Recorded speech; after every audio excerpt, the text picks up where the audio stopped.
Oi, meus amores! Chegando na sua segunda-feira, fazendo essa tarde, ou pelo menos querendo fazer uma tarde bem feliz com você. Não, a gente vai conseguir. Boa tarde para você. Que bom estar com você e estaremos juntos até as 4 da tarde. Você acha que não vai rolar uma tarde feliz? Vai! Afinal de contas, nós estamos felizes nesse encontro.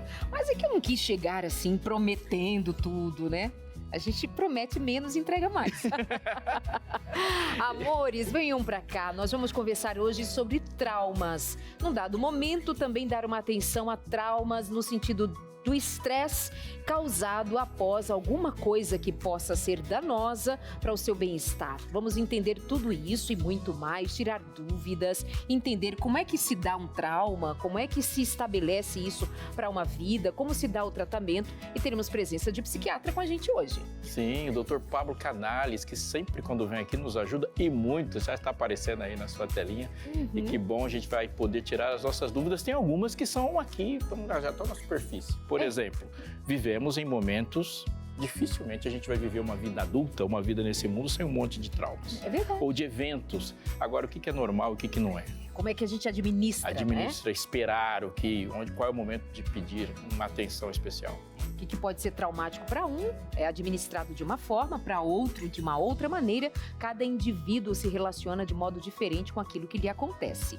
Então, tendo aqui a presença do Dr. Pablo Canales, e você aí de casa pode ficar à vontade, porque nós estamos ao vivo para tirar as suas dúvidas. E o Dr. Pablo é aquele que sempre diz assim: sou argentino, mas sou legal.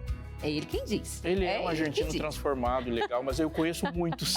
Eles devem estar falando alguma coisa da gente nesse momento em Buenos Aires. Eles são ótimos. Tem também no programa de hoje Lucas Nascimento com barba. Ele tá deixando a barba crescer? Tá virando mocinho. É verdade. Olha aí. Ai. Vamos ver até quando. Mas acho que isso é mais preguiça do que qualquer outra coisa. Conta, menino barbudo. Coisa minha aqui. Essa vai ser uma notícia, quem sabe, de amanhã. Mas boa tarde pra você, boa tarde pra vocês, meus amigos. Boa tarde, querido. Sempre muito bom começar a semana, estar juntinho com vocês. E eu vou adiantar o que é notícia hoje aqui no hashtag. Eu vou falar sobre um apagão agora há pouco lá em algumas cidades de Recife. Teve uma explosão em uma subestação e algumas cidades ficaram sem energia. As informações estão chegando, aconteceu agora no finzinho da manhã. Mas eu vou falar também, pessoal, sobre... Lembra do caso Mariana de 2015? Uma nova página dessa história está acontecendo, inclusive começando hoje. Só que lá em Londres está rolando um julgamento também sobre isso. Então, algumas ações foram para lá para ser julgadas. Um julgamento sobre? Sobre o caso Mariana. Lembra a barragem Mariana? Sim. Esse caso está continuando por lá e começou hoje. Serão alguns depoimentos que vão acontecer por lá, todo o trâmite. E vou falar também, pessoal, porque voltou hoje a operar o Aeroporto Internacional de Porto Alegre. Ele ficou fechado desde as inundações, desde as enchentes. Ele voltou a funcionar hoje com voos comerciais. Os internacionais, um primeiro vai acontecer no mês que vem e outros para janeiro. Mas daqui a pouquinho eu falo sobre isso, então hoje já começou a operar o aeroporto por lá. Uma boa notícia, não é? Há 2 semanas eu estive lá e não pudemos ainda embarcar ali de Porto Alegre, fomos para a cidade vizinha. Sim. Mas que bom que as coisas estão voltando ao normal, ainda que de pouquinho, né? E a gente falando de estresse pós-traumático. Como é que fala? É isso mesmo. Estresse pós-traumático. Aham. Temos 2 casos de muito impacto sobre nós, né? O soterramento em Mariana e esse evento aí. E a gente vai poder tirar dúvidas e a partir desse exemplo também. Muito bem, pausa bem rapidinha, meus amores, nós já estamos de volta. O seu Entre Família já começou. Vem pra cá, meus amores, já estamos prontinhos para o Entre Família de hoje. Vamos falar sobre traumas, estresse pós-traumático, como você lida com essa história de trauma. Conta pra mim por aqui, olha, oportunidade de você escrever pra gente no nosso WhatsApp dizendo: você tem algum trauma, lida com alguma questão traumática na sua história, quando era criança, alguma coisa te aconteceu? Por exemplo, a minha filha tem muita dificuldade de lidar com cachorro. Afinal, quando ela tinha mais ou menos uns 6 anos de idade, ela estava descendo a escadaria do prédio onde nós morávamos e ela encontrou um cachorro que parou diante dela e começou a latir, e ela começa a ficar desesperada, chorando ali sozinha, até que nós a socorremos. Até hoje ela não lida bem com cachorros, ainda que eles sejam os nossos, ela tem uma certa distância. Vamos entender disso? O que acontece na infância que se arrasta pela vida? Como é que a gente lida com essas coisas? Conta pra gente, 983-150249 é a pergunta de hoje. Quer contar de algum trauma, Alice? Eu tenho dificuldade de lidar com boleto. Quando ele vai chegando assim, vai dando uma sensação ruim, eu não consigo superar até hoje. Como começou esse trauma? Quando o primeiro Quando o primeiro boleto chegou, quando eu olhei assim e era o meu nome, uma sensação ruim até hoje. Eu vou perguntar para o doutor Pablo se tem jeito. Se é trauma ou se é fobia. Vamos entender a diferença disso. 983-1502-49. Você também tem trauma com boletos? A gente está brincando com coisa séria? Não, para ele é sério. Para você, acha que é brincadeira? Para ele é muito sério. Eu acho bom que você seja sensível às minhas maneiras de comunicar. Muito bem. Vamos de notícia? Vamos de hashtag, que eu falei que ele veio de bar, mas ele veio com notícias também, já disse, né? Então, depois da vinheta, o Lucas assume.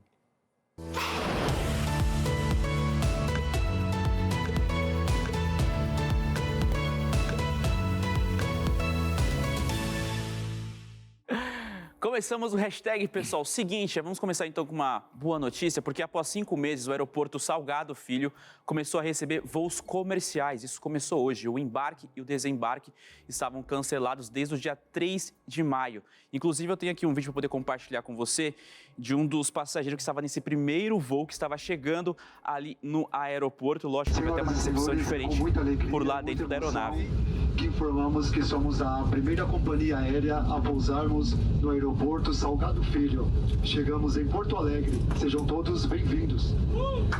Uma salva de palmas. Muito obrigado.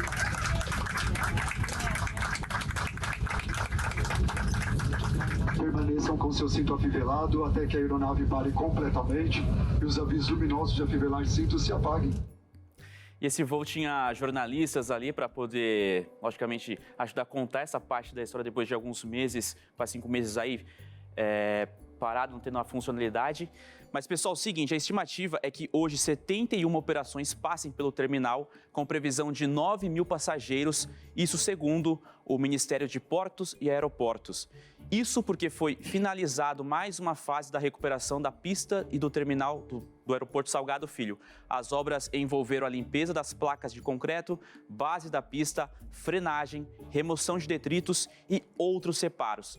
Segundo a Fraport, que é a concessionária do terminal aeroportuário, a capacidade atual é de receber até 128 voos domésticos diariamente, com cerca de 12 operações por hora, entre as 8 da manhã e até as 10 da noite. Enquanto o aeroporto ali não estava funcionando, recentemente eu fui para Porto Alegre, estava por ali para fazer uma série de reportagens, e um dos meios que eu consegui foi descer na base aérea de Canoas, e ali um ônibus levava até o aeroporto, onde eu pegava a minha mala e seguia ali para o destino. Então tinha uma operação diferente até finalizar essa obra, essa recuperação do aeroporto, que agora está funcionando. Que bom, boa notícia. Aproveito para mandar um abraço para os gaúchos, em especial para o pessoal de Pelotas. Por quê? Explico. Eu estive lá há 2 semanas em Pelotas, cheguei em Pelotas, depois fui para Osório, Porto Alegre, ok. Mas, gente, tem um cumprimento lá do pessoal de Pelotas que é a coisa mais linda. Qualquer coisa que você agradeça dizendo obrigada, sabe o que eles respondem? Merece. Não é lindo? Ai, muito lindo. Eu sou apaixonada por isso. Eu digo obrigada e elas dizem merece. Elas me deram doces, me deram, enfim, presentes e eu agradecendo e elas merecem. Não é lindo isso? Aprende, põe isso também no seu currículo, doutor Pablo. Luquinhas, você também. Beijo, meus amores. Vocês são incríveis, incríveis. O todos, meu comentário todos é menos fofo. Lucas, eu ia dizer que quando Você ouviu isso? Você ouviu isso por lá, Lucas? Sim, eu não escutei essa... É que você não foi a Pelotas em especial, Exatamente, né? eu fui até Pelotas, mas eu fui muito bem recebido por lá, o pessoal me tratou super bem, mas eu quero ir para Pelotas agora, eu quero também ter essa oportunidade, ter essa experiência. Eles são mesmo os sem queridos. merecer, né? Aí Mesmo sem merecer. eu vou aceitar, eu acho que estou merecendo. Muito bom. Beijo, gauchada querida. Muito legal a abertura, porque ele é um destino que agora volta a ser buscado. Sim. Quantas pessoas numa outra relação que não seja obrigatória, como de turismo, por exemplo, estavam optando por outros lugares por essa dificuldade. Então, você tem agora uma parte da economia da cidade que volta a funcionar com o ímpeto e o volume que deveria quando um avião, um aeroporto proporciona isso. E que o Estado precisa, Que o né, para Estado sua precisa, recuperação. exatamente. Então, Perfeito. quantos voos foram desviados e destinos foram escolhidos de maneira diferente por causa dessa dificuldade. Isso aqui é um alívio para muita gente. E foi exatamente isso que eu estava até lendo numa reportagem que foi citado, porque eram escolhidos outros destinos porque o acesso não era fácil. Tinha gente que descia ali por Santa Catarina, depois de pegar a estrada, tentar descer, então estava um pouco complicado. Mas foi exatamente esse ponto que foi colocado também nas entrevistas e nos depoimentos. E teve também até uma comemoração, tinha algumas pessoas lá entregando presente para quem chegava nesses primeiros voos, entregando alguns doces, enfim, recebendo o pessoal, teve banda, o pessoal tocando, cantando para quem estava chegando por lá. Realmente você via esse ambiente feliz por mais uma conquista, né? Por vencer mais uma etapa depois de tudo que aconteceu. Super legal. E pessoal, Começou hoje em Londres o julgamento da ação motivada por 620 mil atingidos pelo rompimento da barragem da Samarco em Mariana, em Minas Gerais, contra a anglo-australiana BHP, uma das controladoras da empresa. Pessoal, serão 12 semanas de depoimentos de sustentações orais, apresentações de evidências e testemunhas de especialistas. Agora, no próximo dia 5, a tragédia vai completar 9 anos. Defesa das vítimas alega que a BHP sabia dos riscos do rompimento da barragem, como acionistas da Samarco deve responder pelos danos causados. Já em nota, a BHP disse que refuta as alegações do nível de controle em relação à Samarco, que sempre foi uma empresa com operações de gestões independentes.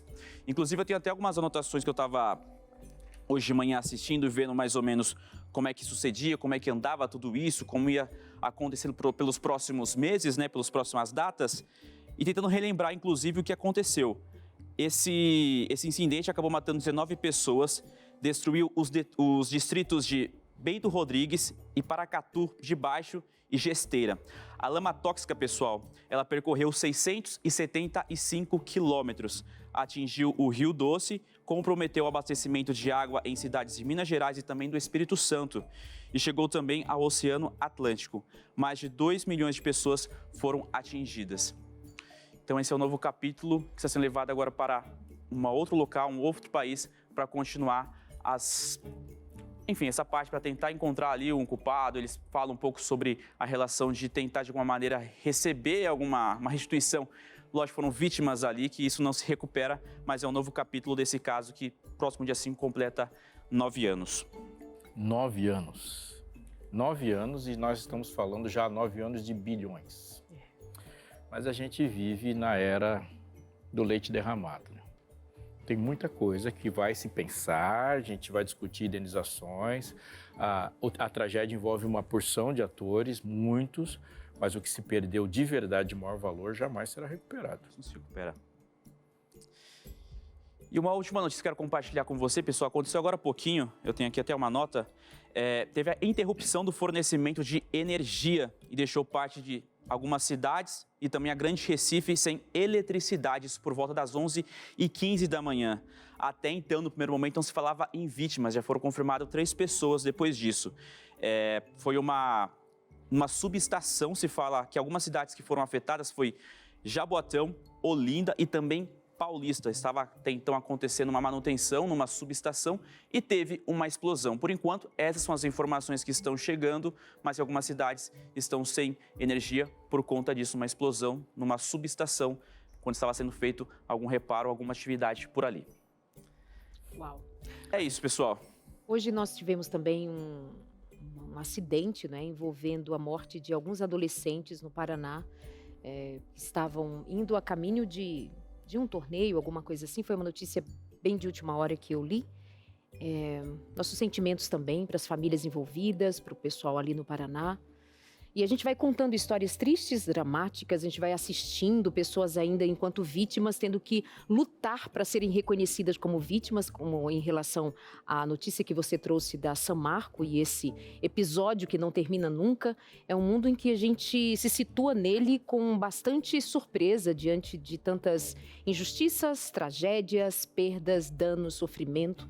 Por isso que nós estamos aqui ainda como quem crê ser ainda a voz da esperança, para dizer isso vai acabar, isso vai ter fim, e até lá nós precisamos nos manter unidos pela graça e bondade de Deus acima de todas as coisas. Muito obrigada, viu, Lucas, por hoje. Obrigado, viu, pessoal? Até mais. Tchau, tchau. Obrigada, ótima tarde. Lucas, obrigado. O que você disse? Merece. Merece, querido. Vamos falar de traumas no programa de hoje, estresse pós-traumático. E você pode mandar a sua pergunta pra gente no 983-1502-49. Vamos chamar quem entende do assunto pra cá, Lixo? Sim, Dr. Pablo Canales, que já veio aqui outras vezes, ele que é médico pós-graduado em medicina da família e da comunidade. É por cá que eu vou, né? É lá, ó, ele já tá vindo. Ele tá aqui, ele ó. veio antes de você buscá-lo, olha Que isso. bom que você conhece o caminho, doutor. Com licença, gente. Você ficou meio assim, perdido? Ficou, mas ainda bem que ele sabe o caminho. Agora eu já faço assim, agora eu paro e fico vendo de onde você vai vir. Outro dia, doutor, ele foi buscar o convidado ali, mas ele estava lá também. E é assim que é. Um dia a gente veio para falar sobre desorientação espacial. Fantástico. Boa. Muito bom. Bem-vindo, doutor Pablo. Bom Obrigado recebê-lo pelo mais convite. uma vez. O que dizer sobre trauma e estresse pós-traumático? Em que lugar ele se encontra na vida da gente? Ok, e é muito importante fazer essa diferença, porque uma coisa são os traumas Isso. e outra coisa é o estresse pós-traumático. O estresse pós-traumático, vou começar diferente. Os traumas podem acontecer por várias coisas, mas o estresse pós-traumático foi muito mais estudado a partir de enfrentamento bélico, tá, dos soldados, especialmente nos Estados Unidos. Então é de lá que a gente absorve muito mais informação, as pesquisas são mais importantes, etc. O que acontecia especificamente em um tempo determinado com sintomatologia determinada depois de um trauma, e especificamente depois de um trauma com risco de vida. Então, a partir daí, a gente começou a entender também que não vinha somente das guerras, dos soldados que iam, enfrentavam, se arriscavam, viam o absurdo da morte, do ódio, da guerra e o que isso criava na mente deles, sino que a gente também começou a enxergar isso em outros aspectos que colocavam a vida em risco. Então, um roubo com arma, seja branca, seja arma de fogo, que colocava em risco a vida da pessoa, também podia colocar um estresse pós-traumático na história dessa pessoa. Às vezes, inclusive, nem era uma coisa que a pessoa estava vivendo, era alguma coisa que o outro tinha vivido. Então, o contato próximo com aquela pessoa fazia que essa pessoa também tenha sintomas. Então, mães que recebiam um relato de filhos muito impactados por algum evento traumático e acompanhavam esse filho também podiam, às vezes, chegar a viver alguns sintomas desse estresse pós-traumático. Mas o que você falou, traumas a gente vive em muitas coisas da vida. Uma barragem que, obviamente, colocou em risco de vida e, lamentavelmente, levou a falecer muitas pessoas. Eu estava atendendo, me lembro, em Buenos Aires, uma pessoa, eu não sei se vocês lembram, teve um tsunami no Chile. Eu não me lembro bem do ano, eu acho que foi 2008, 2009, por aí. E ela estava na casa do irmão quando escutou a sirene do tsunami. Eles moravam na praia. Ela vai me contando tudo o que estava acontecendo, pegaram as coisas rápido, tudo escuro. E eles conseguiram sair da casa e subir uma ladeira, se afastando do mar, com alguns documentos e alguma que outra coisa em cima e correram. Ela sentiu o barulho da água bater na casa e levar a casa embora. E ela, um tempo depois, já estando de novo em Buenos Aires, ela me falava assim, eu escutava o barulho que me fazia lembrar da água levando a casa do meu irmão e eu me urinava em cima. Não conseguia ter controle do esfíncter urinário e fazia xixi. O impacto que teve esse barulho e aquele risco de vida de eles poderem estar arrastados pela água. Outra paciente, mesma coisa. Estava sentada também em Buenos Aires, sentada. Quando você mora numa cidade grande, os traumas têm uma tendência maior de acontecer. Sentada dirigindo, do lado ela tinha colocado a bolsa dela, vieram dois amiguinhos de moto, bateram na janela, quebraram, pegaram a bolsa e... Ela morava no 10º andar. Ela escutava uma moto lá embaixo, andando na rua, e ela tinha taquicardia, falta de ar, tremedeira, suor frio, sintomas de ansiedade ligados a esse evento traumático.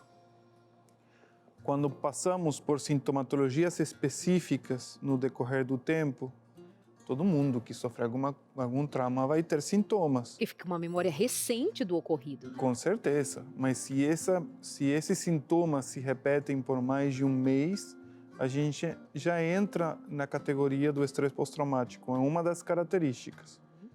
A sensação de reviver aquilo, a hipervigilância. O que está acontecendo? O que vai...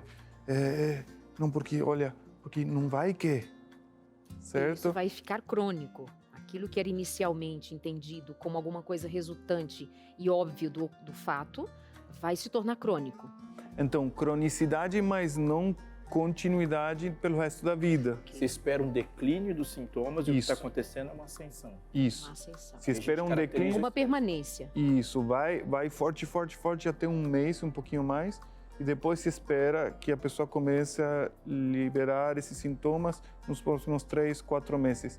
Alguns pacientes começam com sintomas 6 meses depois do ocorrido, não no momento, e alguns anos depois do ocorrido. Então, o início dos sintomas às vezes varia. Quando a gente vê esses anos, quando o evento catastrófico, o evento de risco de vida foi ocasionado na infância da pessoa, tá? E às vezes parece que a pessoa consegue gerenciar de algum jeito que demora um pouquinho mais a começar os sintomas, mas normalmente tem essa sequência. Um mês de sintomas, tá? Os sonhos, os pesadelos com aquilo, constantes, sempre, toda noite, muita dificuldade para dormir. Os sintomas ansiosos, depressivos, com muita dificuldade para enfrentar o dia a dia, não querendo ver ninguém. São vários sintomas que vão acontecendo que categorizam o transtorno de estresse pós-traumático. Mas os traumas têm outra categoria. Então vamos falar sobre eles daqui a pouquinho? Beleza. Nós vamos fazer a nossa pausa e você já sabe, né? Pode fazer as perguntas que você quiser pelo 983-1502-49. A gente espera você. Até já. Estamos de volta e eu gostaria muito que você estivesse aqui em algum momento ouvindo o que acontece aqui nos bastidores, porque ele é uma prova de que a nossa amizade é realmente muito forte. Mas um dia ainda vou testemunhar do que eu passo por aqui, sendo a maturidade. Eu tô. Por isso, doutor, é que ele fala essas coisas, por isso que algumas pessoas depois o procuram e dizem assim, como é que é trabalhar com a Darleide? É divertido. Mas tem que estar bem Eu medicado. mesma digo, é divertido. É divertido, mas tem que estar com a terapia bem, com a medicação bem, tem que ter dormido, tem que ter... Tem um psiquiatra aí do seu lado. Assim eu consigo. mas é assim, sempre uma história de superação. Histórias de superação são sempre motivadoras, né? Você... Agora, prestando atenção em mim aqui, que sou a parte sóbria desse programa, você já passou por um estresse pós-traumático? Como que você lida com isso? Tem alguma pergunta sobre isso, uma dúvida? Manda pra gente. E eu sou a pessoa também que consegue falar o número do telefone sem repetir 1 milhão de vezes, um diferente do outro, que é 98315-0249. Nossa operadora, a operadora da sua escolha, nosso código de área 12 98315-0249. Pronto, Darleide. Muito bem, sem traumas. Doutor, eu vou fazer o seguinte, fica aí de conversa com ele, põe a terapia em dia, viu? Eu vou dar um pulinho ali no outro ambiente pra gente conversar hoje com a Josemara Mai, que geralmente tá aqui com a gente no hashtag. Hoje ela vai contar uma história pessoal, não vai dar notícias sobre os outros. É algo sobre ela mesma. Vem pra cá, vocês têm esse tempinho aí, tá bom? Bem tranquilinhos, nada de traumas. Josemara Mai, bem-vinda, querida. Obrigada. Tudo bom? Estou bem, Tia, daqui um beijo, amada. Conta Eu pra amei gente. essa recepção, viu? Linda. Você geralmente tá ali só vendo de longe, né? Agora de hoje tô pertinho, aqui. podendo comer e beber. Mas antes vamos conversar. Vamos Não lá. é só assim chegar e comendo, Sim. contar a sua história. Entendi, até ético, né, tudo mais. Não, Não, de boa, pode? de boa. É só pra adiantar aqui o processo. Você tinha 10 anos de idade e algo Isso. traumático, pelo menos você entende até hoje, aconteceu. Conta pra gente o que foi. Isso. Então, a minha tia estava grávida e aí nasceu a minha priminha e aí meus pais resolveram ir lá visitar. Ah. Como eu tinha 10 anos, não dava para acompanhar, a maternidade não liberava. Então, minha mãe falou assim, filha, fica aqui dentro de casa, não abre a porta para ninguém e fica quietinha, tá bom? Tá bom. Já rolou ali um certo medo, né? Senhor. Tem um perigo à volta, filha. Já começava todos os salmos, né? Começava a falar todos os salmos para Deus poder proteger ali, que senão era difícil. E aí eu levei tão a sério que eu deixei até a TV no mudo, assim, para realmente não fazer nenhum barulho, porque eu fiquei bem assustada. E fiquei ali. Aí, de repente, passou a casa do meu tio, não tinha portão, e aí um homem entrou e ele estava bêbado. E ele olhou na janela, não sei qual foi a intenção, se era pegar alguma coisa dentro da casa, e viu que eu estava no sofá quietinha. Aí ele começou a bater no vidro da janela, começou a chutar a porta, começou a pegar umas pedras e jogar, tentando invadir a casa. E eu me assustei, fiquei desesperada, mas ainda mantive aquele momento de ficar quietinha, sabe? E só que a vizinha da minha tia viu. E aí do lado do terreno da minha tia tinha um terreno baldio. Aí ela fez toda uma volta e a janela dava certinho para o sofá da sala. E ela me chamou e eu pulei a janela, fui até a casa dela. Nisso o homem viu e começou a tirar pedras na casa dela também. Aí chegou a polícia, conseguiu conter o... Nesse nível, chamou polícia. E aí eu tinha 10 anos, aquilo foi horrível, você tá sozinha, alguém tentando invadir, fazendo de tudo, pedra, chute, xingava, falava super alto, então aquilo me assustou bastante. Uau!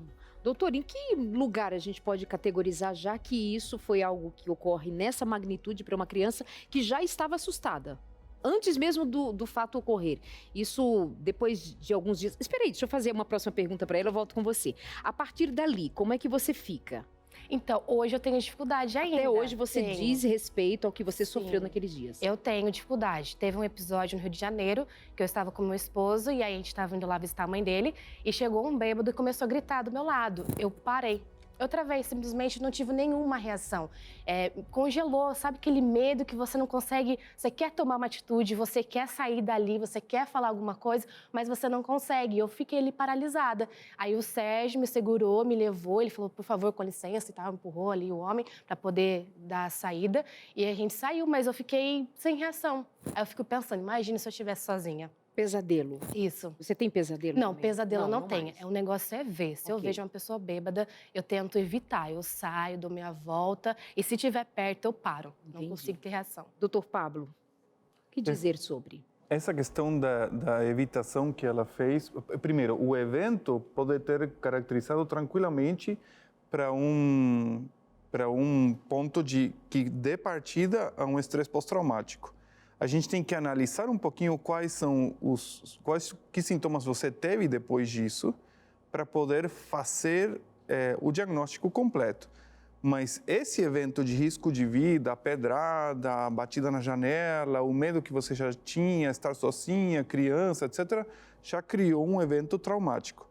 Se estresse pós-traumático não é uma questão sintomatológica, sindrômica que a gente fala, quais foram os sintomas que apareceram depois do trauma. Mas o nosso cérebro, ele incorpora memórias com respostas corporais. Então, cada vez que você lembra daquilo, o teu corpo reage de um jeito. Isso acontece com qualquer memória. Se você tem uma memória muito boa de alguma coisa que te deu muita felicidade, você provavelmente tem uma resposta corporal à felicidade que você teve naquela lembrança, naquele momento que você vivenciou aquilo. Mesma coisa com medo, mesma coisa com eventos catastróficos, etc. Então, aquele momento pode ter criado um estresse pós-traumático? Sim, aí a gente tem que sentar e ver que sintomas você teve, quanto duraram.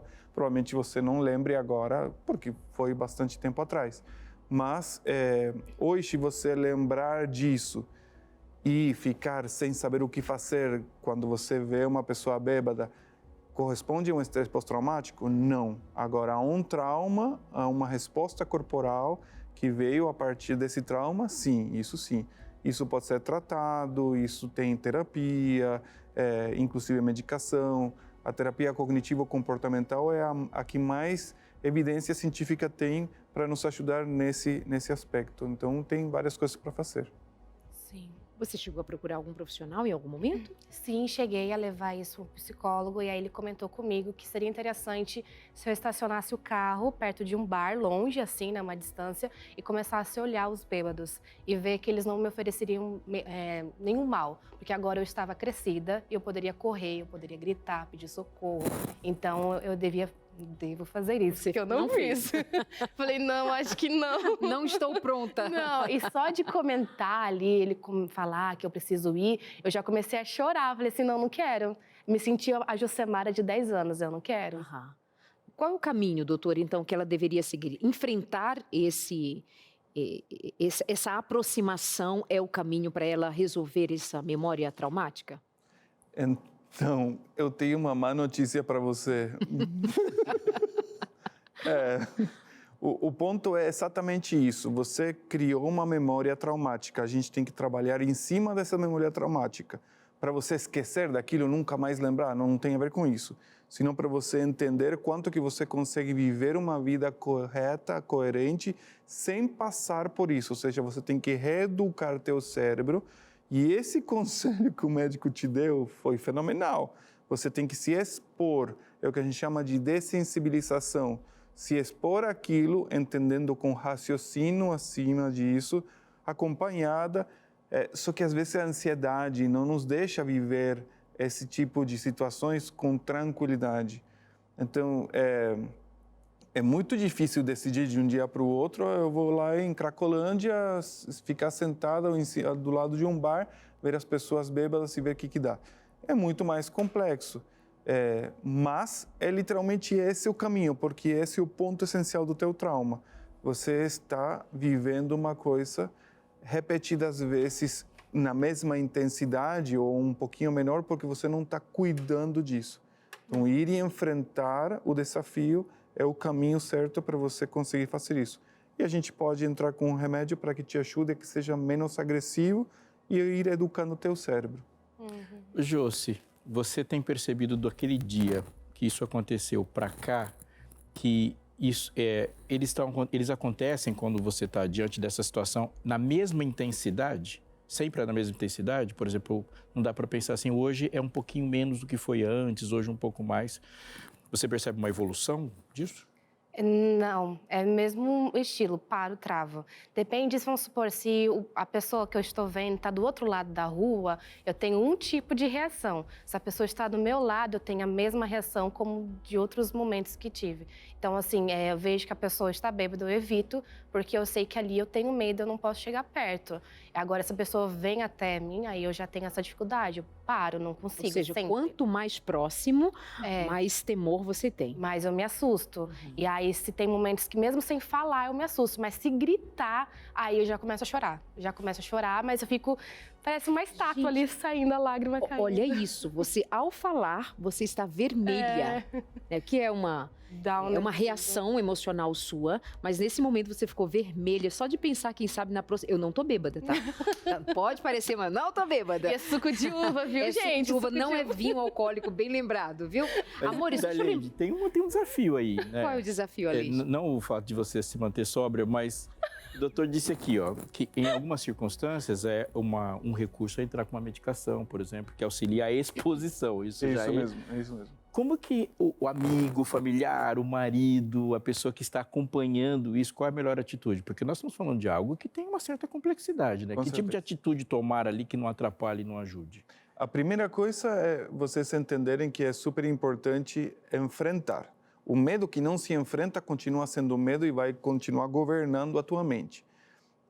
Quando a gente entra para ajudar a colaborar com alguém, o importante é trabalhar no raciocínio. Tranquila que eu estou aqui, não vai acontecer nada, essa pessoa não vai vir para cá. E se vier, eu estou aqui para te defender. A gente sobe no carro, vamos embora. Mas tudo tem níveis de dessensibilização. Não sempre é importante ir logo de cara no meio de um bar onde todo mundo esteja bêbado. Às vezes, de fato, você falou que só o médico ter falado disso começou a te gerar alguns sintomas. Agora você fica um pouquinho vermelha, normal, mas o ponto às vezes é iniciar justamente com isso. Ver fotos, ver vídeos de pessoas bêbadas gritando, com raiva, iradas por alguma questão. Já ir trabalhando na foto, no vídeo, na fala, até o ponto de você conseguir chegar até lá e estar literalmente num bar, na frente de uma pessoa exaltada por X motivo que esteja consumindo um nível de álcool importante. Então, aí você já chegou na última fase da dessensibilização e é aí onde o cérebro literalmente enfrenta com tudo aquele medo e consegue mostrar, entender que está tudo bem, que você pode, que aquilo não vai te matar e que você está bem do jeito que você está e que você pode sair daquele lugar sem problema nenhum. Muito bem. Gente, nós somos, assim, extremamente complexos, né? Emocionalmente, fisicamente, nós somos seres realmente complexos em todos os sentidos. E tem uma complexidade sobre a qual a gente quer ajudar você, a te ajudar a cuidar da sua saúde mesmo, real oficial. A revista Máquina Humana é um manual de saúde para você lidar com dificuldades que tenha relação com obesidade, que tenha relação com inflamação, com diabetes, problemas cardíacos, para você se dar conta da necessidade de cuidar da sua saúde, se manter firme, afinal de contas, não tem muito como a gente se preparar ou evitar um dano traumático, como, por exemplo, um bêbado batendo e jogando pedra na sua janela, ou uma tentativa de assalto, ou outros momentos que são, de fato, traumáticos. Mas nós podemos fazer o que pudermos fazer, devemos, para cuidar daquilo que é a nossa experiência real com a vida, né? O quanto o nosso corpo está disposto, saudável, para lidarmos com tudo que venha nos ocorrer. E eu convido a você para pedir o seu manual de saúde pelo 0 operadora 12 21 27 31 21. 12 21 27 31 21. Aceita o meu convite? Aceita a minha proposta de cuidar da sua saúde? Eu vi que você estava hoje reclamando aí de dores nas juntas. Você até brincou dizendo assim, junta tudo e joga fora. Que joga fora, criatura? O corpo nem é teu, Deus te emprestou. Você precisa devolver esse corpo o melhor possível. A gente não vai conseguir resolver, entregar muito plenamente, né? Porque afinal, o resultado do pecado tá aí. A gente vai envelhecendo, a gente vai adoecendo, é verdade. Mas colaborar com a vida é nossa obrigação. 0 operadora 12 21 27 31 21. Pede a revista A Máquina Humana, o manual de saúde para você. Ô, Josemara, vamos mudar aqui, vamos virar a página, você já sabe o caminho que tem que tomar agora. Já sabia, mas está evitando, agora o Dr. Pablo já disse que é assim que tem que ser. Conta pra gente de uma estreia que está aí para chegar para o Entre Família e você está por trás dessa produção. Agora sim, a gente deixa o trauma do lado e bora falar de coisa boa. Gente, tá chegando o quadro Fala Abinal, vai estrear em novembro, a partir da segunda semana de novembro e está imperdível, gente, viu? Sem autorizar o Abinal falar, ele já fala muito. Imagina autorizado, Fala Abinal. Precisou sair do estúdio, gente, ir pra fora, nas ruas, pra deixar o Abinal falar, né? Ter à esse momento vontade. livre, claro.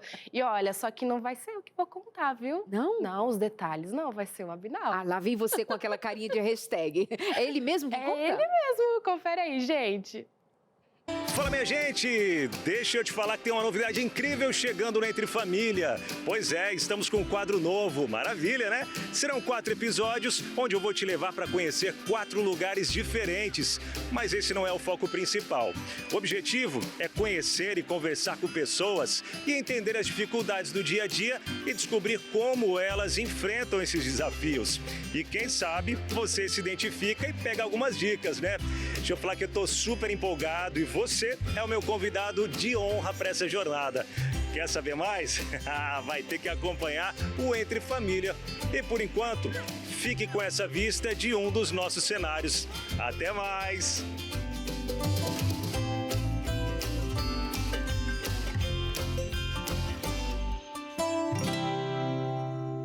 Ai, seu Abinal Júnior, até mais, certamente. Plena segunda-feira, uma imagem dessa que... Ele faz essas coisas com a gente. Mas estamos aqui para celebrar com você aí de casa, a cada dia com quadros novos, com novos temas, sempre nessa dinâmica de ser com você uma só família. Josemara, muito obrigada, viu? Parabéns por mais uma produção aí que sai do seu trabalho tão bem feito, que faz a gente ter cada vez mais um Entre Família aqui com conteúdo bom. Obrigada. Eu super agradeço. Se eu fosse você, Já anotava aí na agenda, tá bom? A segunda semana, a partir aí da segunda semana de novembro, esse quadro que tem 4 episódios, que tá imperdível. Deixar o Abinal falar, porque agora dessa vez rendeu muito, viu, gente? E eu fico aqui, então obrigada pelo convite, viu? Vocês separados fazem coisas boas, imaginem juntos numa só produção. Obrigada, meu amor. Você é uma Posso seguir querida, aqui, fique né? à vontade. Bolinho, tá Coma bom. bolinho, sem traumas, sem traumas. Voltando pra cá e tem interação, Aleixo. Tem já, da Cláudia, que mandou interação pra gente aqui. E ela começa dizendo assim, ó. Eu já tive um grande trauma na minha vida. Foi presenciar quase a morte da minha cunhada, enrolada em uma linha de pesca. Mas graças a Deus, a sua mãe conseguiu tirar ela do fundo do rio. Quase entrei em uma depressão. Me sentia culpada porque fui eu que convidei ela para pescar comigo. Você viu que uma coisa que ela não viveu, não foi ela que estava embaixo da água, mas o trauma foi de ver alguém passando por aquilo. Então, olha como que é complexo o cérebro do ser humano. A gente pode vivenciar uma situação traumática por fora, tá? E ela traz sintomas depressivos, tá? Ela começou a ter sintomas depressivos, ela fala quase uma depressão. Então, é importante ver também o que aconteceu com a cunhada, se está bem, o que deu depois, se ela consegue nadar, se ela não consegue, etc. Mas olha quanto que foi interessante essa interação do trauma de outra pessoa estar vivendo a circunstância. E é uma escolha, mas é uma perspectiva pessoal. Ela poderia não ter vivido o trauma a partir de um outro contexto que a própria mente dela ia construir, né? Mas conversando com a Cláudia, essa questão, eu sempre falo assim, vamos lá, Cláudia, se você está entendendo que a culpa é tua porque você convidou, você realmente sabia o que ia acontecer? Se você sabia o que ia acontecer, você convidou de propósito para ela realmente viver aquilo, e mesmo se você convidou, eu sei que ela vai ter esse problema, que ela vai passar por isso, e mesmo se eu vou convidar, aí você tem culpa. Mas não leva uma culpa que não tem a ver com você. Você não sabia o que ia acontecer, tudo o que ia ser vivido, então não carrega uma culpa que não pertence a você. Não era nada intencional, né? Mas isso é muito comum de acontecer, de diante de alguma circunstância, a gente tomar para si a responsabilidade de ter evitado. Eu sou a culpada. Nisso vai precisar entrar com a terapia justamente para dissolver essa má interpretação da realidade, né? Nós vamos para o intervalo agora, Aleixo, pode ser? Na volta a gente continua essa Sempre que a conversa. gente falou do problema, né? Se existe alívio, existem algumas atitudes que a gente pode fazer para aliviar, para ajudar. Você não pode sair daí, porque no próximo bloco nós vamos falar de respostas, e respostas importantes se você estiver também passando por isso ou pode ajudar alguém. São 4 minutos, você já sabe o que tem que fazer nesses 4 minutos e a gente já volta. O tema é trauma, estresse pós-traumático, mas agora a gente quer saber que passos podemos dar para lidar com tudo isso. Quer saber? Então vem para cá. Nós vamos para aquele nosso chamado momento prática, na prática. Vamos aqui abrir um cérebro, saber o que um dos passos iniciais podem ser dados. E o Dr. Pablo Canales, o especialista convidado de hoje, vai nos ajudar a pensar sobre, por exemplo, psicoterapia. Qual o lugar da psicoterapia, doutor? A psicoterapia, de fato, tem um lugar absurdamente importante, comparado com alguns remédios, equivalente ou até superior às vezes. Tá? Então não vou tomar remédio. Não é isso. E aí não é a briga do psiquiatra querer medicar todo mundo, nem do psicólogo não querer que medique ninguém. Tá? É cada ferramenta do seu lugar e do seu jeito correto. A psicoterapia é o que vai mudar exatamente o porquê daquele trauma. Então, essa mulher que eu atendi, que teve o roubo dos meninos que quebraram a janela dela e que ouviu uma moto e tal, ela teve que se expor a ouvir motos de novo. E entendendo que, claro, eu vou me cuidar, eu vou pegar a minha bolsa e vou colocar em outro lugar que não esteja à vista de alguém que está andando de moto do meu lado, eu vou ser mais cuidadoso com isso. Mas se eu vou conviver com uma moto, está tudo bem. E a gente lembrar que seres humanos são seres singulares.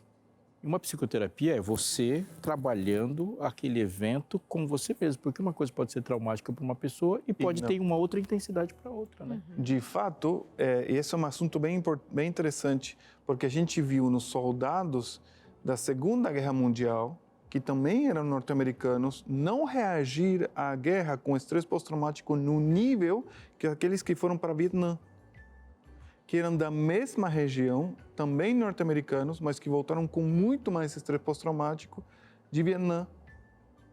E aí começamos a entender também o contexto da espiritualidade como parte terapêutica, do apoio social, do apoio familiar, o contexto econômico da pessoa. E os significados que eles estavam dando para tudo aquilo.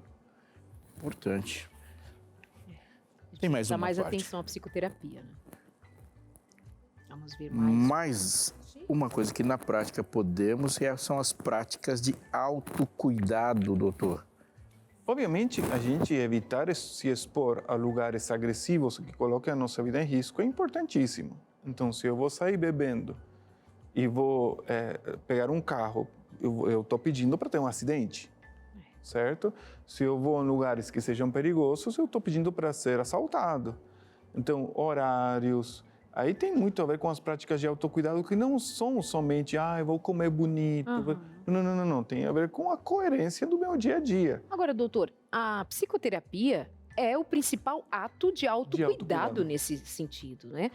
Se você leva em consideração alguma responsabilidade, que de fato é sua, de ir em busca de resolver esse drama que te carrega, não é nem você que o carrega mais, vai para a psicoterapia. Esse é o principal autocuidado, não é o tomar banho, fazer exercício físico, ter um hobby, a gente não está falando nesse sentido, está falando de algo mais profundo. Se vai um psiquiatra e vai ser necessário uma medicação, tomar a medicação, não se negar, porque tem esse processo de negação. Não vou tomar remédio. Aliás, até lhe pergunto sobre, ainda há muito temor dos pacientes em tomar medicação? Oh, sim, muito. Em um ambiente religioso, pior ainda. Por que não? Porque eu vou resolver com oração, vou resolver com comidinha gostosinha, fazer atividade física, colocando o meu corpite no sol. Está tudo bem. E precisa. Isso é necessário. Por favor. Mas a gente não pode ir para o extremo, porque a gente tem uma tendência muito forte, a pessoa que está espiritualizada tem uma tendência muito forte não tanto a ter fé, e sim a ter presunção. Okay. Eu vou me cuidar, eu vou orar e Deus tem que me curar. Então, você lida mais com isso, a parte espiritual e a coerência e o equilíbrio dela. Mas é muito interessante quanto que o ser humano tem uma tendência mais forte aí para a presunção que para a fé. E um aspecto importante de nós pensarmos é o papel da Bíblia na construção da fé. Porque essa é uma prática ou uma ideia de alguém que está dizendo crer na Bíblia, mas a Bíblia não sustenta. Por exemplo, deve ter algo, com certeza tem algo na profundidade desse pensamento que vem de um momento anterior ao nosso, que coloca a mente em uma esfera de existência diferente do corpo. Então, o corpo se pensa remédio, para o corpo se pensa práticas do corpo, o corpo tem fluidos, o corpo é da terra. A mente, ela não é da terra. A mente é de uma dicotomia, de uma outra dimensão, a mente é de um mundo da alma, portanto, é comum ter remédios para o corpo, mas para a mente não. Então, se pensar em uma mente doente, dentro dessa perspectiva não bíblica, é pensar em uma espiritualidade doente. E ele não vai admitir. Mas isso é uma ideia que é grega, ela está aí presente há 3.000 anos e ela não é bíblica. Quando Jesus chegou, por exemplo, e falou com aqueles discípulos que enfrentaram demônios, ele falou, você tem que jejuar antes. Uau, jejum não é uma prática de outra dimensão. Jejum é você não comer. Jesus se preparou para a tentação com uma atitude física. A neurociência corrobora isso, quanto que o cérebro trabalha fisicamente para conduzir os nossos pensamentos, raciocínios, memórias, reações do dia a dia ao estresse pós-traumático, ao estresse que está acontecendo. Então, isso é super importante. Exatamente, é pensar como Jesus pensa. Então... E essa dicotomia aparece em polos em que um vai se mostrar super conhecedor ou detentor de conhecimento, no outro polo que quem vai avaliar como ignorante, não tem conhecimento, mas ambos apresentam em alguma medida uma dificuldade de lidar com o todo, com o integral. Há quem pense que a espiritualidade não tem a ver com a resolução de problemas do corpo como inteiro. Há Assim como aqueles outros pensam que não tem como lidar senão somente por remédio e psicoterapia. Nós aqui trabalhamos como um todo, pensando que somos seres integrais. Quando nós falamos para você, por exemplo, ligar para a gente e pedir o manual de saúde, a máquina humana, nós estamos entendendo que pôr em prática estas orientações, ter este conhecimento, não é dissociado de você orar, ler a Bíblia e se desenvolver espiritualmente. Muito pelo contrário, é por desenvolvimento espiritual que nós temos compreensão que Deus não nos deixou somente em busca dos milagres. Sabe os milagres que são vendidos, os milagres feitos ali na igreja, no templo, mas tem a ver com a nossa interação, que eu vou dizer até a respeito de Jesus, da palavra nos dizer assim, sobre sermos cooperadores de Deus. Então, sermos cooperadores e não ignorantes, assumindo posturas que dificultam que o milagre se realize. Tem milagre em você comer adequadamente, tem milagre em fazer exercícios físicos, tem milagre em você tomar ciência da sua fisiologia, mas tem milagre em ir ao médico também, tem milagre em fazer psicoterapia. O quanto você está disponível para isso? 0 operadora 12 21 27 31 21. E, aliás, esse tipo de cuidado nos impede até mesmo de cairmos em armadilhas dos charlatões que vendem milagres, por exemplo. Você é coparticipante do milagre porque Deus assim o quis. 12, 21, 27, 31, 21. E Darley, Vamos então. Deus especificou regras para milagres. Não é? Quais seriam algumas delas, Aleixo? É muito importante dentro do que foi falado aqui e dentro desse assunto dizer que a Bíblia, ela divide o que está diante de nós ele não divide entre espiritual e material. Essa divisão não é bíblica. A divisão bíblica é entre coisas espirituais e carnais. E o que divide, que determina o que é espiritual e o que é carnal, é a atitude, não o lugar onde essas coisas necessariamente estão. Eu posso olhar para a mesma coisa e aquilo ser espiritual, ou olhar para a mesma situação diante de mim e aquilo ser carnal.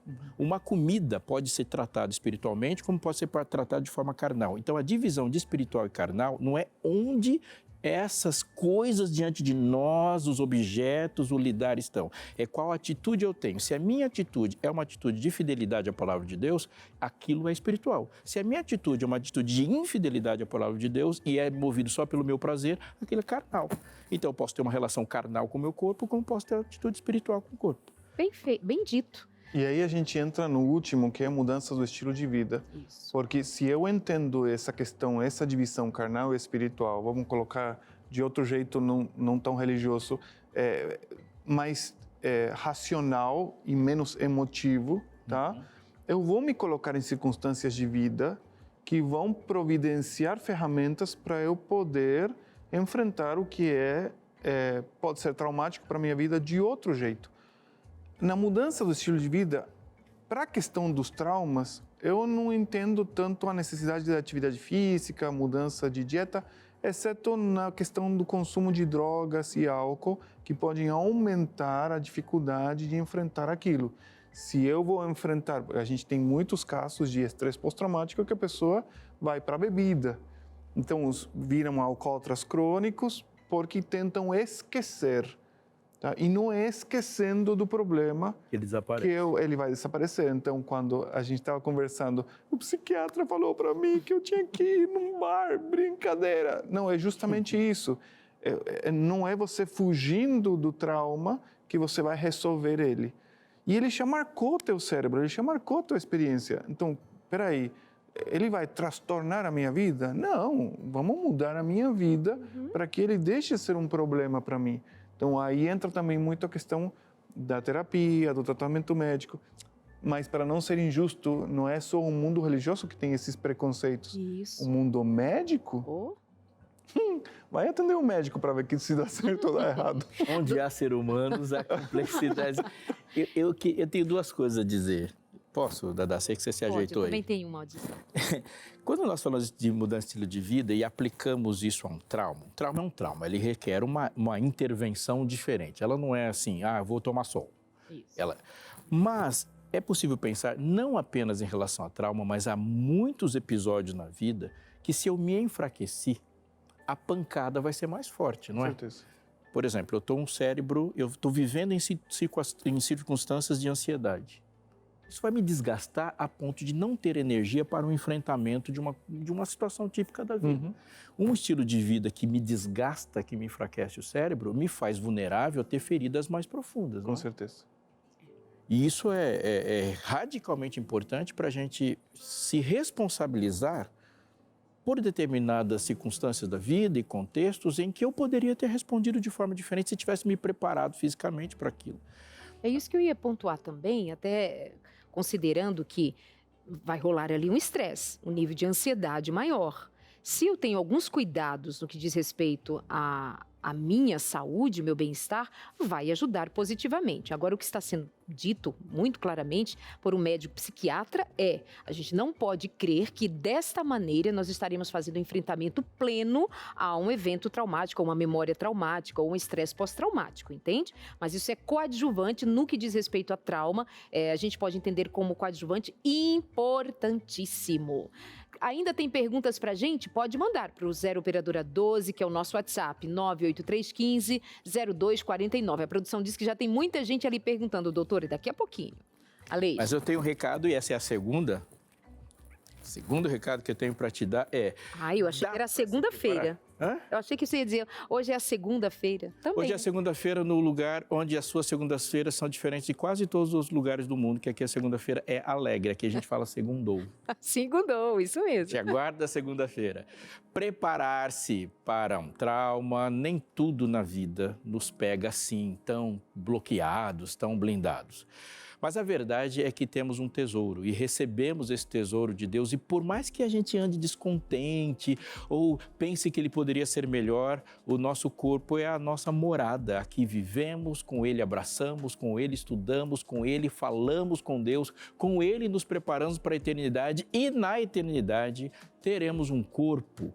Portanto, Deus fez o ser humano vivendo dessa forma. A vida humana é a vida em um corpo, e esse corpo não nos pertence. Enquanto vivemos, devemos viver a plenitude da vida em tudo que podemos. A maior obrigação que temos para com Deus e com os homens é o nosso desenvolvimento e a conservação daquilo que temos. Você ouviu aqui muitos aspectos sobre lidar com o cérebro e com o corpo. Se você é um ser humano como eu, as perguntas são: e como eu faço isso? Pois bem, a gente não está dizendo para você somente o que você tem que fazer, mas como fazer, como começar. Começamos entendendo como que o corpo funciona, entendendo como Deus criou a relação desse corpo com o que está diante de nós, como a alimentação, por exemplo, como o ar, por exemplo, como lidar e equilibrar para que aquilo que é bom não se torne mal por falta de uso. Tudo isso e muito mais você encontra na revista Esperança Novo Tempo, Máquina Humana. Você assistindo a gente vai perceber que nós insistimos nisso porque a gente insiste naquilo que a gente crê que é bom. Liga para a gente. Ao ligar para cá, falar conosco, a Escola Bíblica da Novo Tempo te atende com a maior alegria do mundo e vai te dar duas notícias fantásticas. A primeira, que é muito fácil, você se torna aluno da Escola Bíblica ao fazer isso. E segundo, que a revista Esperança Novo Tempo chega para você de graça, totalmente de graça.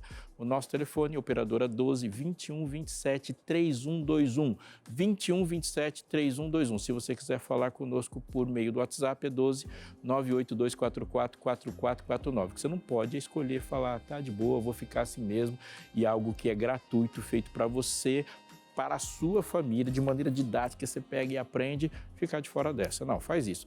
Aliás, eu vou chamar o intervalo só para isso. Brincadeira, eu ia chamar de qualquer jeito. Mas você pode, sim, aproveitar esses 4 minutos para falar com a gente. Dá tempo, você fala com a gente e já espera a sua revista. A gente já volta. Hora boa demais, a hora que você mandou para cá a sua interação, a sua pergunta, e a gente joga na tela correndo para ouvir do Dr. Pablo Canales, que é o convidado especialista de hoje, médico psiquiatra, e se eu fosse você, aproveitava mesmo, essa é a hora da consulta. Vem para cá. Agora é a Maria Glaurinei dizendo: tenho uma vida intensa, desde a infância, traumas familiares. Há 27 anos perdi meu marido por traição, até hoje com terapia, Jesus, livros, estudo da Bíblia, sofro com o perdão familiar, ou falta dele, né, amiga? O sonho da família, o que dizer, doutor? Ok, ela não descreve os traumas, e óbvio, e também não é necessário, mas obviamente a gente vê uma sequência de coisas que foram acontecendo e que estão deixando ela nessa angústia de precisar desse perdão familiar. Isso é uma necessidade, a gente poder... vamos lá, o perdão não significa falar... eu vou fazer de conta que nada aconteceu. O perdão tem a ver com a necessidade de avançar na vida, mesmo tendo vivenciado aquilo daquela maneira que foi vivenciado, e entender, eu vou prosseguir. E eu vou decidir amar, inclusive as pessoas que não querem ser amadas. E essa decisão do amor àquele que não quer ser amado é tão poderosa que é basicamente o que Deus faz com a gente. Esse perdão de Deus divino, de soltar o nosso pecado no meio do mar e esquecer. A gente não consegue esquecer. E não existe amor custo zero. E não existe amor custo zero. Mas é uma coisa que nos habilita a viver de outro jeito e parar de arrastar as coisas que a gente vem arrastando, que todos nós temos. Todos nós passamos por circunstâncias ruins. Mas não será que dá para soltar e avançar? Então, essa questão do perdão familiar dela é fundamental. A terapia vai ajudar muito. Ao que parece, ela está ali, ó, fiz terapia, ela é cristã, lê, estuda a Bíblia, mas sofre com o perdão. Eu parei ali quando está, entre aspas, o sonho da família, né? Ela foi frustrada no sonho de ter a família, talvez ela sinta-se frustrada porque não conseguiu resgatar ou casar outra vez, ou ter a família dos seus sonhos, então fica parado nessa frustração. Ao mesmo tempo, quando a gente interage com pessoas, a gente sempre tem que considerar a vontade e a decisão do outro, que pode não ser a minha. E isso, estamos falando de traição, estamos falando que o marido, em algum momento, decidiu que não era o que ele queria combinado com o que ela queria. Ele queria outra coisa. Então, isso cria essa outra perspectiva. E ela não tem que carregar a necessidade de fazer aquilo que ela planejou. Ela tem que buscar fazer o melhor que ela pode com o que ela tem.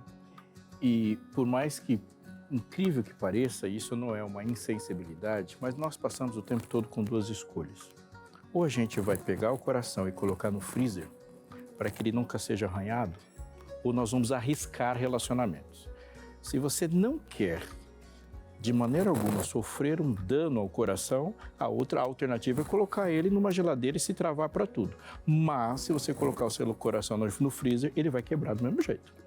E vai perder, talvez, com muito mais velocidade. Relacionar-se é arriscar-se o tempo todo.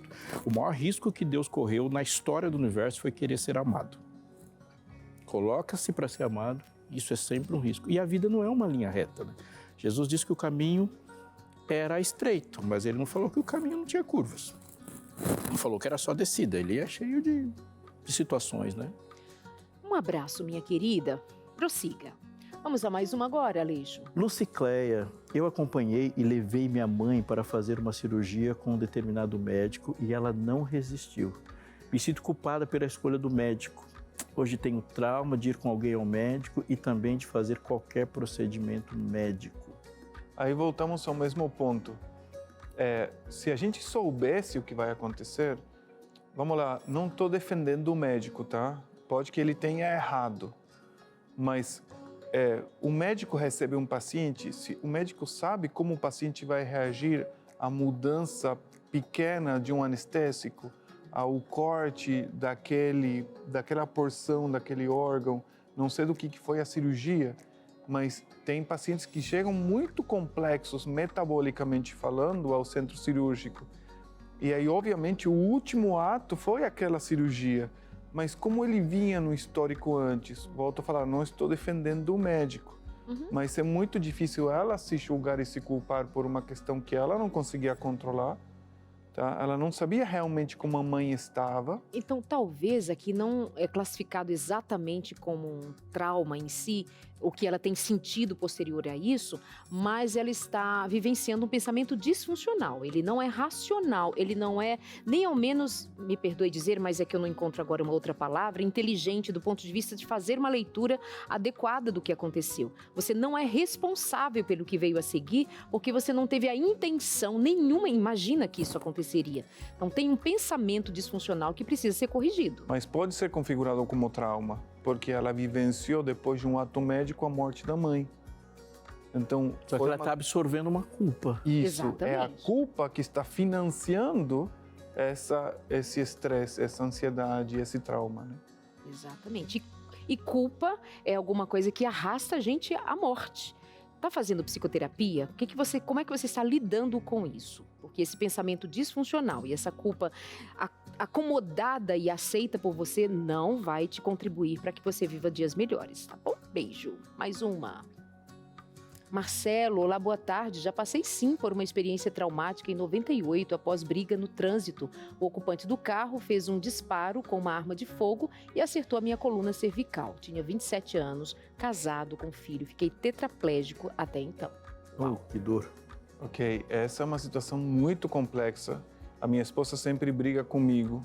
Eu não tenho a tendência a seguir carro quando deveria ser seguido, né? Mas ela tem muito medo da reação do outro. Tá? Então eu aprendi a respeitar e a gente volta à questão de como a gente escolhe viver. Tá? Eu aprendi a entender que não adianta eu enfrentar a loucura do outro. Eu sendo psiquiatra, isso soa esquisito, né? Mas a gente entendeu. Mas é o ponto. Eu não tenho que estar enfrentando o outro para ver se ele deixa ser louco comigo ou não no trânsito. Mas essa questão criou, obviamente, um trauma muito provavelmente também na família dele. Tá? E provavelmente foi bem difícil para eles, porque devem ter precisado levar e trazer ele muitas vezes ao médico e entrar naquele trânsito que levou a esse evento quadriplégico, essa situação quadriplégica nele e ter que subir ele no carro e quanto que ele deve ter sofrido com isso nos primeiros meses, com certeza.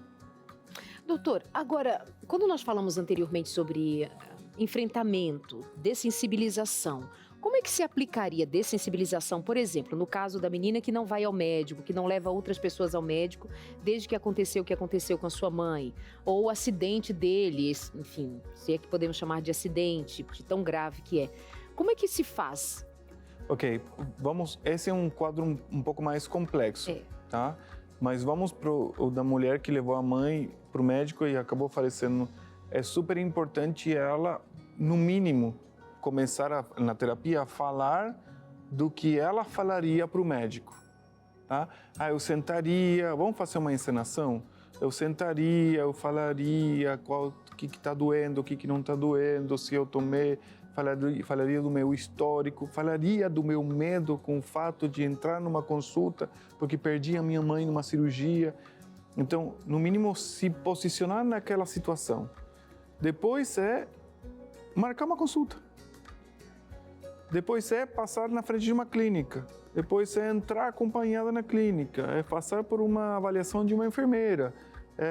Ou vamos mais leve, se vocês quiserem. Vamos num fisioterapeuta, vamos num dentista. Aí começa a linkar com questões de saúde. É parecido, então vamos indo até chegar e fazer uma consulta médica. O mais difícil para ela não vai ser fazer a consulta médica.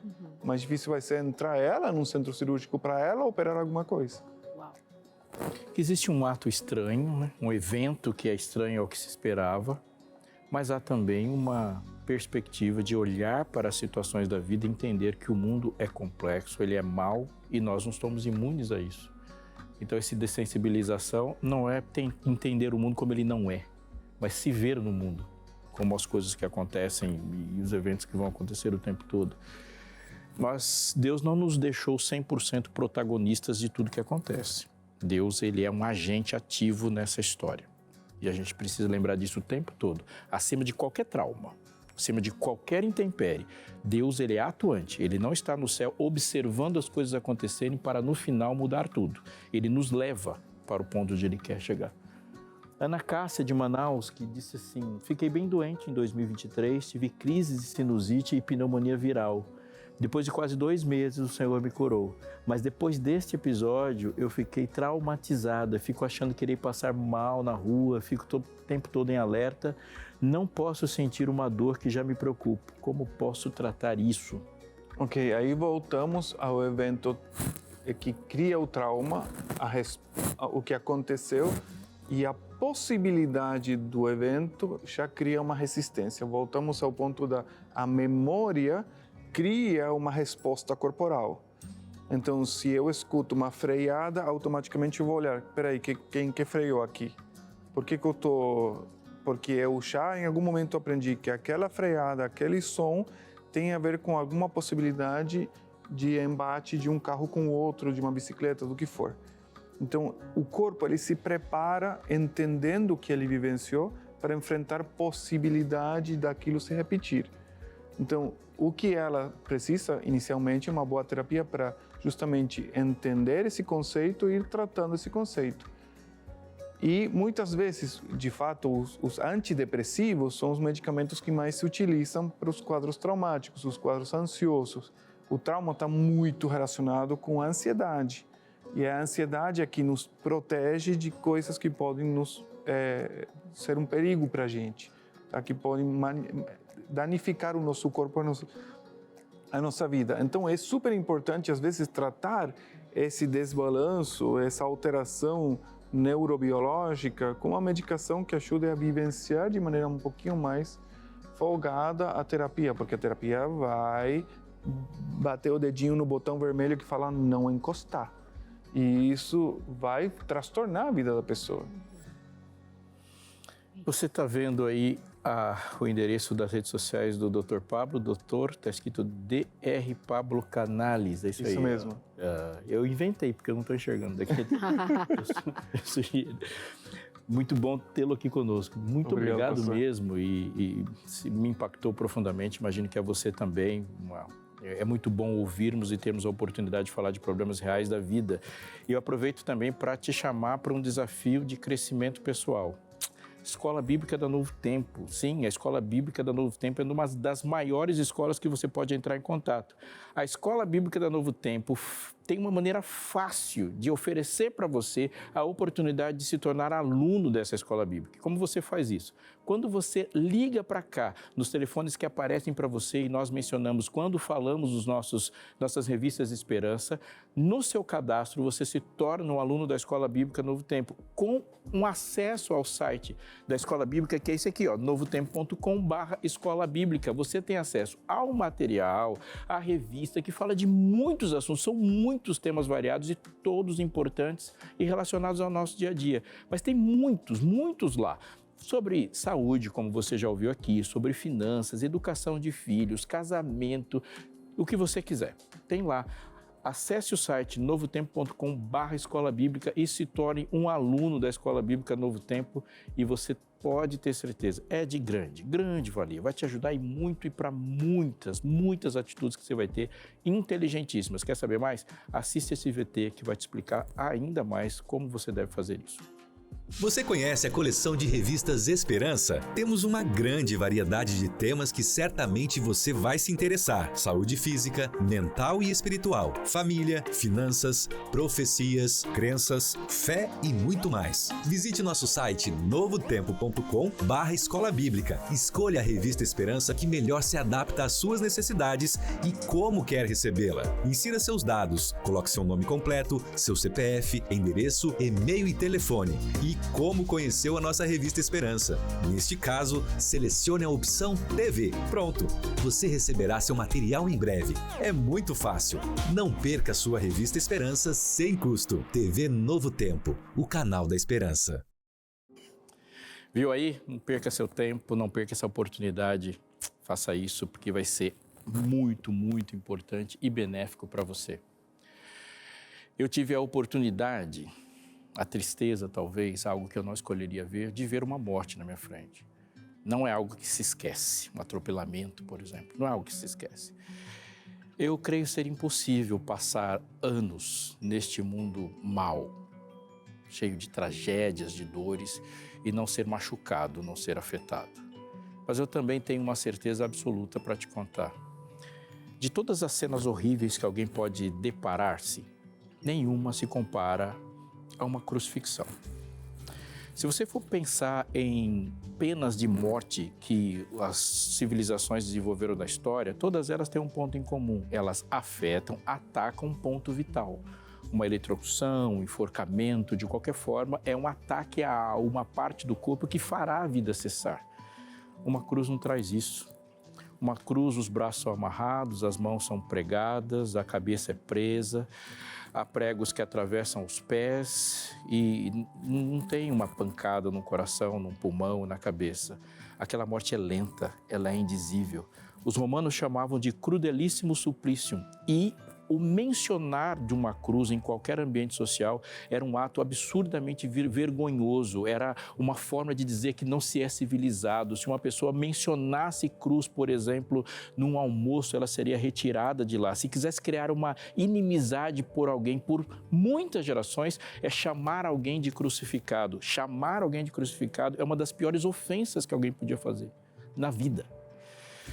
A contemplação da cruz, ela objetivava, pelo Império, pelo Romano, dizer uma coisa: nós somos muito mais fortes do que você.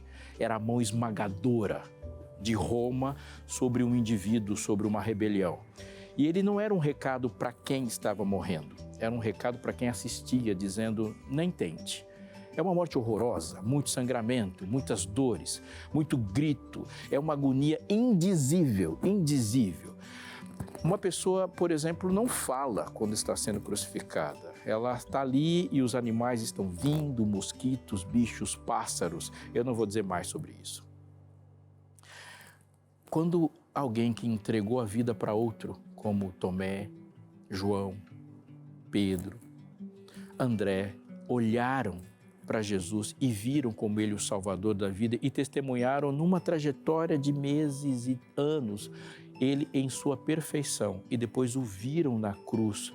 Aquilo foi, obviamente, a cena mais horrível que eles viram. Jesus aparece para Tomé e diz: Tomé, toque a cicatriz. Como que a gente explica isso? Isso é a capacidade de Jesus de ressignificar uma cicatriz. Eu posso dizer muitas coisas para você, mas eu digo a mais importante. Aquele que ressignificou o significado de uma cruz pode ressignificar tudo para você. Coloque sua cicatriz na mão dele, ele fará o resto.